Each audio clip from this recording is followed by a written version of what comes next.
नमस्कार, स्वागत है आपका इंडिया न्यूज 28 में। आइए बात करते हैं झारखंड की कुछ खास खबरों की। धनबाद के निरसा के शिव मंदिर में भगवान परशुराम जयंती उत्सव मनाने को लेकर बैठक। आज झारखंड के धनबाद जिले के निरसा के शिव मंदिर में ब्राह्मण समाज द्वारा 30 अप्रैल को भगवान परशुराम जयंती को भव्य रूप से मनाने को लेकर बैठक की गई। इस बैठक में मुख्य रूप से इस बात पर प्रकाश डाला गया कि वर्ष 2025 के पहले भी सामान्य रूप से भगवान परशुराम जी की जयंती मनाई गई है, परंतु इस वर्ष भव्य और अद्भुत रूप से मनाने की विषयों पर विचार विमर्श की गया। इस मौके पर राजेश मिश्रा, उत्तम मिश्रा, अमरेंद्र मिश्रा, राकेश ठाकुर, रंजीत मिश्रा, पप्पू पांडे, विजय शर्मा, महेश मिश्रा एवं बहुत सारे गणमान्य ब्राह्मण समाज के लोग उपस्थित थे। निरसा संवाददाता लोकनाथ प्रसाद की रिपोर्ट। हाँ सर, आज जो आप लोगों का जो बैठक हुई, इस बैठक का क्या उद्देश्य था और इसके बारे में क्या कुछ कहना चाहिए? बहुत बहुत धन्यवाद आपका।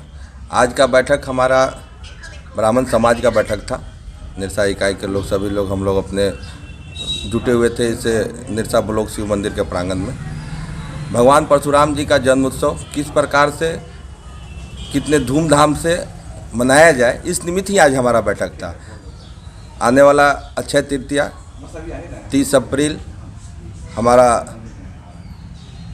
भगवान परशुराम जी का जन्म उत्सव है और उसी जन्म उत्सव की तैयारी के लिए आज हम लोग बैठे और कुछ निर्णय लिया गया है, अहम निर्णय, जो कि हम लोग कम से कम 1000 आमंत्रण पत्र अपने पूरे निरसा विधानसभा के अतिरिक्त और भी अगल बगल के जो ब्राह्मण समाज के परिवार के लोग हैं उनके द्वारा उनके पास पहुंचकर हम लोग आमंत्रित करने का इस कार्यक्रम में उसका तैयारी आज हम लोग किए कि किस प्रकार से हम लोग 1000 परिवार के घर पहुंच सकें।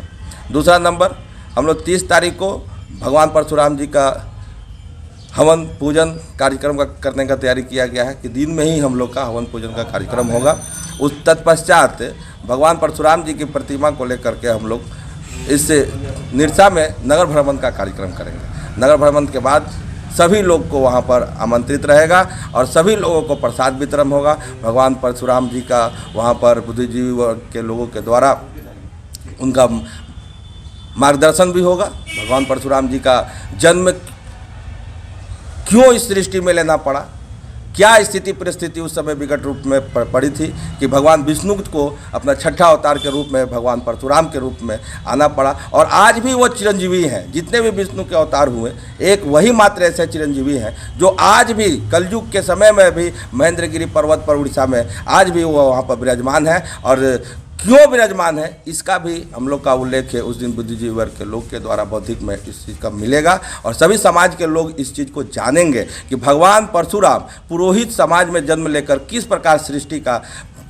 उस समय का जो स्थिति था उस सृष्टि को किस प्रकार से बचाने का काम, संरक्षण देने का काम और अपने समाज को संरक्षण के साथ साथ पूरे समाज को संरक्षण देने का काम किए थे। और आने वाला समय में भी वो संरक्षण देने के लिए आज भी बैठे हुए हैं। इस चीज़ के लिए ही हम लोग निरसा में आज यह बैठक किए कि अब पूरे समाज को इस चीज़ को जानने का ज़रूरत आ गया है और हम अगर समाज के लोग अगर उनका नहीं बताएंगे तो आखिर कौन बताएगा। इसलिए हम ब्राह्मण समाज को भी इस बैठक के माध्यम से, इस कार्यक्रम के माध्यम से जागरूक करना चाहते हैं कि अपने आप को जागृत कीजिए, क्योंकि आज भी हमारा ज़रूरत इस समाज को है और हम जागृत नहीं रहेंगे तो हमारा यह समाज कैसे जागृत होगा। इसी कारण से हम लोग आज बैठे थे और भगवान परशुराम का जन्म उत्सव को हम लोग भव्य रूप से मनाने का निर्णय लिए हैं। राजेश कुमार मिश्रा। हाँ तो सर, आज आप लोग का जो श्री परशुराम जन्मोत्सव के लेकर जो बैठक हुई, इस बैठक के बारे में क्या कुछ कहना चाहेंगे? आज निरसा प्रखंड के महादेव जी के इस मंदिर में हम सभी की एक आम सभा हुई, जिसमें सर्वसम्मति से निर्णय लिया गया कि आगामी 30 अप्रैल को निरसा स्थित यज्ञ मैदान में भगवान परशुराम जी की जयंती आयोजित की जाएगी।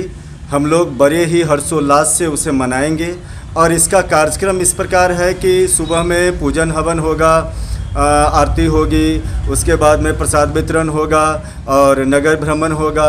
और इस पर बहुत सारे लोग अपने विचार भी रखेंगे कि आज के समय में परशुराम जयंती मनाने की औपचारिकता क्यों है और हर किसी को क्यों मनाना चाहिए। आज के समय में शस्त्र और शास्त्र दोनों ब्राह्मणों के लिए अहम आवश्यक हो गया है। इसके बिना ब्राह्मण सिर्फ अगर शास्त्र को ही देखे तो भी नहीं चल सकता है और शस्त्र के बिना भी नहीं चल सकता है। ये दोनों ही जरूरी है। और आपके चैनल के माध्यम से समस्त निरसा प्रखंड निवासियों के ब्राह्मणों से अपील करूंगा कि सभी ब्राह्मण परिवार एकजुट हो, अपने दुख दर्द आपस में मिल करके बांटे एवं किसी भी विषय पर अपनी एक निर्णायक भूमिका दे। इस संबंध में भी हम लोग का प्रयास रहेगा कि हर ब्राह्मण परिवार को एकत्रित करना। Thank you sir. मेरा नाम हुआ रंजीत कुमार मिश्रा। हाँ तो सर, आप लोग 30 अप्रैल को जो श्री परशुराम जन्मोत्सव जो मनाने जा रहे हैं, इस विषय में क्या कुछ कहना चाहेंगे? परशुराम जी चिरजीवी हैं। आज भी वो सदृश हैं, हमारे समक्ष हैं और हमें हमारे लिए प्रेरणा का स्रोत हैं। इस बात को जनमानस तक पहुंचाने का हम प्रयास कर रहे हैं परशुराम जन्मोत्सव के माध्यम से। वहाँ हमारे प्रवक्ता जो पहुँचेंगे वो इस विषय में विस्तृत रूप से जानकारी देंगे कि आज के संदर्भ में परशुराम जी के विचार को लेकर चलना कितना उपयोगी है हमारे समाज में। जैसा कि हमारे पूर्व वक्ता भी बोल चुके हैं कि शास्त्र के साथ ज़रूरी है। शास्त्र तो मनुष्य को ज्ञान देता ही है, लेकिन उसके साथ जब ज़रूरत पड़े तो हमें शस्त्र भी उठाना चाहिए। यही हमारे गीता में भी हमें ज्ञान दिया गया है, भगवान कृष्ण के द्वारा भी। इस चीज़ को हम भूल जाते हैं, जिसके चलते हम जो हैं भीरु साबित हो जाते हैं। इसलिए इस माध्यम से खासकर ब्राह्मण में हमारी एकजुटता के अभाव है। हम लोग अपने अपने क्षेत्र में संलग्न हैं और लगे रहते हैं कि हम अपने में फल फूल रहे हैं, ठीक है, लेकिन हमारे बीच में जो ऐसे व्यक्ति हैं जिन्हें हमारी सहायता की आवश्यकता होती है, एक दूसरे के सहयोग की ज़रूरत होती है, जब तक हम लोग एक जगह एकत्रित नहीं होंगे, एक मंच पर नहीं आएंगे, तो हम एक दूसरे के विषय में नहीं समझ पाएंगे, सौहार्द की भावना नहीं ला पाएंगे और हम समृद्ध नहीं हो पाएंगे। इसलिए भगवान परशुराम जयंती के माध्यम से हम लोग एकत्रित हों, एक दूसरे के दुख दर्द को समझें और हाँ तो सर, आज आप लोगों का जो है श्री परशुराम जी जयंती के लेकर जो बैठक जो हुई, उस बैठक का क्या क्या विषय बिंदु था और क्या उसका उद्देश्य है? दिनांक 30 अप्रैल को अक्षय तृतीया और परशुराम जी के जन्मोत्सव के संदर्भ में आज हम लोगों ने एक बैठक निरसा प्रखंड के शिव मंदिर प्रांगण में रखा था।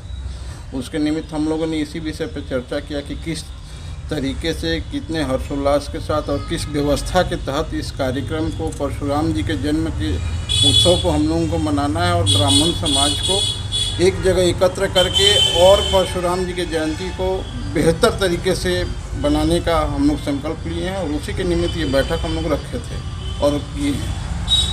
इस बैठक में क्या क्या इसकी योजनाएं हैं?